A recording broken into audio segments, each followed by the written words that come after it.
Hey everybody, it is Chuck Barone, Thursday, April the 4th, 2024. And here we go with another day of crazy, man. I tell you guys, I've been watching finance for a long time. I'm getting to be a freaking dinosaur here. And I got to say, in all my years watching these markets, being a part of these markets, this is the weirdest, topsy-turvy, weirdest market I've ever freaking seen. I got to tell you, it's crazy. Before I get rolling, though, let me take a half a second and welcome everybody to the show. As always, thank you guys for your support. You guys being here means the world to us. We appreciate you. Okay, let's talk about markets today. Now, we know today we got some data, jobless claims, some other stuff about the economy. We'll talk about that in a little bit. Market was kind of just there, not really moving up or down until the cut started rolling down the hill and rolled all the way down. I mean, these markets just tanked at the end of the day. The Dow falls 530 points, 38,596 on the Dow. The NASDAQ falls 228 points, 16,049 on the NASDAQ. The S&P, the broader market, falls 64 points, 5,147. So stocks basically retreating across the board, running for the hills. The market understanding now, starting to understand that everything is so touchy about the data that's coming in. The Fed already walking back, this idea of all these rate cuts this year. More debt on that coming up, more news on that. So the market's just spooked out, crap day, boom, across the board. Now, what's interesting is tomorrow's turning out to be going to be the day. So all of this could, if the numbers come in the way the market wants, all of this could reverse itself tomorrow, and you could see these markets up by the same amount. It's just bananas, guys. The bond market, I think some of the money running out of the stock market today ran into the bond market because bonds actually had a small rally. The 10-year up falling 4 basis points, 4.31% on the 10-year. The 2-year falls just 3 basis points, but still bonds rising today. Go figure. The 2-year now sitting at 4.64%, 33 basis point inversion. It's crazy, man. It's just bananas. The dollar today unchanged. No movement at all in the dollar on the index, still at 104.23, so still a good, healthy number for the dollar. Metals today, gold and silver falling, nothing dramatic. Gold falling $9 per ounce, sitting at $2,291.70. So right there, still at the threshold of 2,300. Silver falls 26 cents today, $26.85 for an ounce of silver. So even though it was a down day for gold and silver, they still both sporting pretty good numbers as far as prices. And we all know that gold and silver, the rally there is just getting started. They got a ways to go still. Oil today rallies up again. Oil up $1.16, $86.59 for a barrel of West Texas Intermediate. Brent actually passing $90. All of this stuff is all about Iran and Israel, war in the Middle East. Everybody's spooked.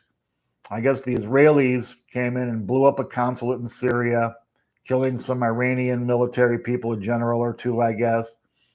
Iran vows revenge like they always do. Israel today, Netanyahu out talking, doing his saber-rattling thing, spooking the markets in the oil market. Oil continuing to rally. Bitcoin today up $2,103. Another big day for Bitcoin, rallying up 67,879 for Bitcoin. Super strong number, guys. Starting to really build support. Bouncing up off that 65,000 number pretty easily there. We'll see how long this can hold out. I really, my instinct tells me that these ETFs are going to make a huge difference in this. So I would not be surprised. Either way, honestly, I think if you have a little bit of a sell-off and people take profit, you shake some of the scared money out, that would not surprise me. Also, a continued rally because they have this halving coming up. I got to do a little more research on that. But apparently, the supply of Bitcoin is going to get cut. And that is going to, of course, if you have the same demand and half the product, of course, that's going to push prices up pretty dramatically, right? Okay, let's talk about news today. We knew we were going to get jobless claims today. We knew that was coming. Jobless claim number comes in. Okay, so the jobless claims did hit a 9-week high, 221,000. They were expecting 213,000. We had 212,000 last week, so up 9,000, but not a big shocking, oh my God number. The explanation is Easter coming early at the end of March, kind of screwed up the hiring schedules. That's why there were more claims. Claims, they said, fell. There's 53 states and territories that reported unemployment, claims numbers.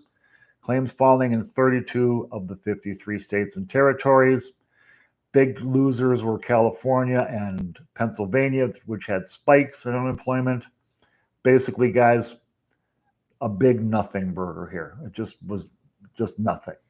So tomorrow, that being said, tomorrow now sets up as the big day. Tomorrow's the day when we will get the monthly non-farm payrolls report, also known as the jobs report. Experts are expecting, they're calling for 200,000 jobs created last month. We'll see this number, the number that actually comes in compared to their estimate, and the way wage growth. Now they're expecting earnings to go up 4.1%. So there's the baseline, 200,000 jobs, 4.1% earnings growth, right? So the real numbers compared to these estimates, the way they come in, are going to tell the tale for the week and this market going forward. And obviously, the market itself, what do they want? They wanted to show jobs cooling. They want a number well below 200K. They want wage growth to slow down because what does the market want? They want not great economic news. They want bad economic news so they can get their precious rate cuts, right? Normal people, working people, well, they want the economy to be good. They want the economy hot. They want jobs plentiful. They want the jobs market to be strong. So it's an interesting paradox here. We have, the investor class wants economic news to be crappy. The working class wants economic news to be good, like normal people should. Crazy times, guys. Just the craziest of all. And interestingly, what caught my eye today was this big revision. Everybody remembers in January, the jobs number came in super hot, 353,000 jobs. Everybody went crazy. Oh my God. That was when they started taking rate cuts off the board right away. Guess what, guys? They revised that number down to 229,000 jobs. Now that is a gigantic revision from 353 to 229. Now, this is the kind of stuff the government has to stop doing. They got to stop doing this because what it does is it casts doubt on every single number they put out. And, I see you guys in the comments, you guys flaming me all the time for using government numbers. I'm waiting for the alternative. What should I use? If it's not going to be the numbers they report, I don't know what other numbers to use. These are the numbers Wall Street uses, right? But it's going to be crazy. So tomorrow is going to be the day that tells the story. The sad news is if the job comes in super hot, everybody's going to look at this revision and they're going to take that with a grain of salt, right? I don't know. It's just all topsy-turvy. They want, I guess it's intentional confusion. They want everybody to be just wondering what in the hell is going on here. Just the craziest stuff that I've seen in watching these markets more than 40 years. All right, so let's talk about some other quick stuff today. This was an interesting one. There's an obscure index, the ECRI, leading economic index. Okay, so basically this is an index that does timing. Listen, the ECRI stands for Economic Cycle Research Institute. This has been a group that's been around for a long time. Well, their index, their leading economic indicator index, flashing recession now. Now, the only reason I bring this up because nobody's ever heard of this thing, and honestly, before today, I hadn't either. What was interesting though is they said this index has only flashed red for a recession and missed it one time in the last 120 years.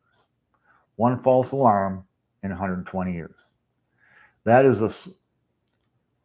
one you have to kind of take serious. If there's been 100 recessions, say, in the last 100 years, just to use easy round numbers, and they've only missed one of them, even if there was 50 recessions or 20, and they only miss one of them with this index, it's something you want to pay attention to. Add that to the other economic news we keep getting piled on that shows that in spite of what they want to say about jobs in this economy, there's cracks there's cracks appearing, right? So that was one that really kind of caught my eye today. Another little bit of interesting news on the economy, office vacancies. We know that we got this commercial real estate slow motion crash happening right now, very, very quietly. Office vacancies hit an all-time high on this latest report. Vacancies at 19.8% for offices. Now, we know that warehouses and other commercial buildings are still doing okay, but offices, which is the bulk of them, guys, getting crushed. The same estimate said, as of right now, $590 billion in losses and value devaluations on commercial real estate. It's just started. The earthquake is just starting. It's getting shaky a little bit, but I'm telling you guys, this one is going to be a rough one. Almost 20% vacancy rate. Tomorrow's report is going to be interesting. Economists are looking now, what they're looking at is the unemployment rate. So the unemployment rate right now stands at 3.9%. It's been below 4% for a couple of years now. Economists looking, the estimate is tomorrow's report will bring the unemployment rate down to 3.8. Economists are looking because if it goes the other way and unemployment ticks up to 4%, that's a huge psychological thing apparently to the market. So economists watching that unemployment number pretty closely. Commodities, guys, commodities on the rise like crazy. We're seeing it with oil. We're seeing it with gold and silver and precious metals.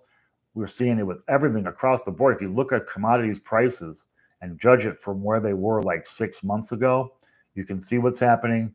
Commodities, again, a big foreshadower of future inflation. Commodities prices on the rise.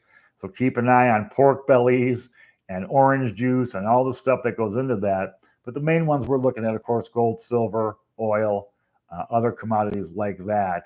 Crazy times as they're just, you can see these giant gallops, boom, boom, boom, boom, big chunks up.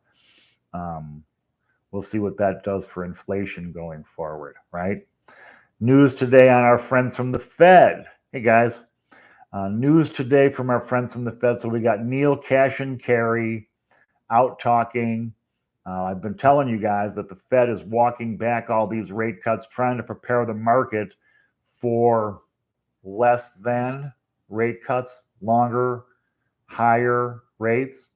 So here's Neil Cash and Carey saying today, it may not be necessary at all in 2024 to cut rates. Well, that's real helpful, Neil. Real helpful. So again, more intentional confusion. Again, the Fed, I think they want to take some of this rate cut expectation out of these markets. They can see it's getting a little bit frothy. So here we have them again. We're going to see a progression of this, right? And you get the occasional guy in there to temper it. Well, we'll still see it going to be 3 cuts this year. I've already explained to you why that's going to be very, very difficult for the Fed to do. I thought it was interesting that in Powell's comments yesterday at Stanford, that he mentioned that the election would not influence the Fed's decision on rate cuts. I call bullshit on that. I believe that they got a shot to cut rates in June. If they don't do that, if they don't cut rates in June, the best shot we got is the end of November, December. And of course, that'll really be then subject to economic data as well. I'm telling you guys, the Fed is, I don't believe they're going to cut or raise rates. They're going to keep rates where they are through this, especially through the heat of this election. It's just getting percolating now. By the summertime and the conventions, you'll see everything starting to rock and roll. The Fed's not going to have much opportunity to cut. This is just reality, guys. I know people's politics are a little bit different. You know, some people on the right feel like he wants to cut to help Biden. The Democrats feeling like they are not going to cut to help Trump. And it's just the craziest crap. Politics is stupid like always. They're all full of crap. Don't ever forget that, guys. And last thing before we sign off today, I reported last week that they first ever transplant into a human being of a genetically modified pig's kidney. So what they do is they take the pig kidney and they GMO it, I guess, and they take out a lot of the pig stuff that causes rejection and failure. They add in human genes to these kidneys. Basically, they're turning a pig kidney into a human kidney. The recipient of this kidney is doing extremely well, was discharged from the hospital, is now continuing his recovery at home, will no longer need dialysis. He was at end-stage kidney failure, was going to die from it, was on dialysis 3 times a week. Now this guy is at home, recovering. I don't know. It's kind of the ethics of this is a little bit sketchy, but I got to say, if they can do this now, 80,000 people last year in the U.S. died waiting for kidney transplants. Could save a lot of lives, guys.